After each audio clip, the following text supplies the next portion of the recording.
നമ്മുടെ കഴിഞ്ഞ വീഡിയോയിൽ നമ്മൾ സംസാരിച്ചത് ടീനേജ് ഗേൾസിലുള്ള ആൻസൈറ്റിയെ പറ്റിയിട്ടാണ്. സോ നമ്മൾ പറയുകയും ചെയ്തു അതിനൊരു പ്രൊഫഷണൽ ഹെൽപ്പ് തേടുക എന്ന് പറയുന്നത് ഒരു മോശമായിട്ടുള്ള കാര്യമല്ല, വളരെ ഇമ്പോർട്ടൻ്റ് ആയിട്ടുള്ള ഒരു കാര്യമാണ് എന്നുള്ളത്. സോ മിക്ക പാരൻസിനുള്ള ഒരു കൺസേൺ ആണ്, എന്താണ് ഒരു സൈക്കോളജിസ്റ്റ് അല്ലെങ്കിൽ ഒരു പ്രൊഫഷണൽ അവരുടെ കുഞ്ഞിൻ്റെ അടുത്ത് സംസാരിക്കുക, അവരെൻ്റെ കുഞ്ഞിനെ ലേബിൾ ചെയ്യോ ജഡ്ജ് ചെയ്യോ എന്നുള്ള കാര്യങ്ങളൊക്കെ. സോ പ്രധാനമായിട്ടും നിങ്ങൾ മനസ്സിലാക്കേണ്ട ഒരു കാര്യം എന്ന് പറയുന്നത്, ഒരു സൈക്കോളജിസ്റ്റിന്റെ റോൾ എന്ന് പറയുന്നത് ലേബിളിംഗ് അല്ല, അല്ലെങ്കിൽ ഒരു ഡയഗ്നോസിസിനപ്പുറം അവരിൽ ഒരു ട്രസ്റ്റ് ക്രിയേറ്റ് ചെയ്യുക എന്നുള്ളതാണ്. നിങ്ങളുടെ കുഞ്ഞിനെ ആയിട്ട് വളരെ സേഫ് ആൻഡ് കോൺഫിഡൻഷ്യൽ ആയിട്ടുള്ളൊരു സ്പേസ് ക്രിയേറ്റ് ചെയ്യുക എന്നുള്ളതാണ്.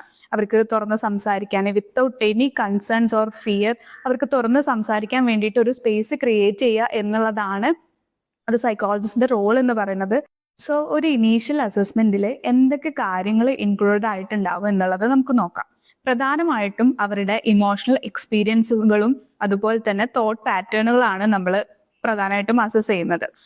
പിന്നീട് വരുന്ന കാര്യങ്ങൾ എന്ന് പറയുന്നത് അവരുടെ സ്കൂൾ ആൻഡ് പിയർ ഇന്ററാക്ഷൻസ്, അതുപോലെ തന്നെ അവരുടെ ഫാമിലി ഡൈനാമിക്സ്, പിന്നെ അവർക്ക് ഉണ്ടാവുന്ന ഡെയിലി സ്ട്രെസ്സേഴ്സും അതിനെ എങ്ങനെയൊക്കെ അവർ കോപ്പ് ചെയ്യുന്നു എന്നുള്ളതാണ്.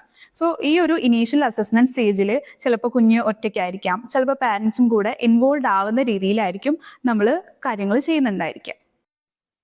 സോ എന്തുകൊണ്ട് ഒരു അസസ്മെന്റ് ഇമ്പോർട്ടൻ്റ് ആവുന്നു എന്ന് വെച്ച് കഴിഞ്ഞാൽ, ഒരു ബെറ്റർ അണ്ടർസ്റ്റാൻഡിങ് നമുക്ക് കിട്ടുന്നതിന് വേണ്ടിയിട്ടാണ് പ്രധാനമായിട്ടും. സോ പലതരത്തിലുള്ള ആൻസൈറ്റികളുണ്ട്, നമുക്കറിയാം. Generalised anxiety, social anxiety, panic disorders, exam stress. So ഇതിനെല്ലാം എങ്ങനെ നമ്മുടെ കുഞ്ഞിൻ്റെ പ്രശ്നം ഡിഫറെൻ്റ് ആവുന്നു എന്നുള്ളതാണ് ഒരു അസസ്മെന്റിലൂടെ നമ്മൾ പ്രധാനമായിട്ടും മനസ്സിലാക്കുന്നത്. സോ റൂട്ട് മനസ്സിലാവാതെ നമുക്ക് ഒരിക്കലും ഒരു കൃത്യമായിട്ടുള്ള ഒരു ഇന്റർവെൻഷൻ ചെയ്യാൻ പറ്റില്ല. സോ ഒരു അസസ്മെന്റിന്റെ ഇമ്പോർട്ടൻസ് എന്ന് പറയുന്നത് അത് നമുക്കൊരു ക്ലാരിറ്റിയും ഒരു കൃത്യമായിട്ടുള്ള ഒരു ഡയറക്ഷനും കൃത്യമായിട്ടുള്ള ഒരു ട്രീറ്റ്മെന്റ് പ്ലാനും ഇംപ്ലിമെന്റ് ചെയ്യുന്നതിന് വേണ്ടിയിട്ടാണ്. സോ ഒരു ഗുഡ് അസസ്മെന്റ് നിങ്ങളുടെ കുഞ്ഞിനെ ലേബൽ ചെയ്യുന്നതിന് വേണ്ടിയിട്ടുള്ളതല്ല, മറിച്ച് അവരെ ഹെൽപ്പ് ചെയ്യാൻ വേണ്ടിയിട്ടുള്ളതാണ് എന്നുള്ളതാണ് നിങ്ങൾ പാരൻസ് മനസ്സിലാക്കേണ്ടത്.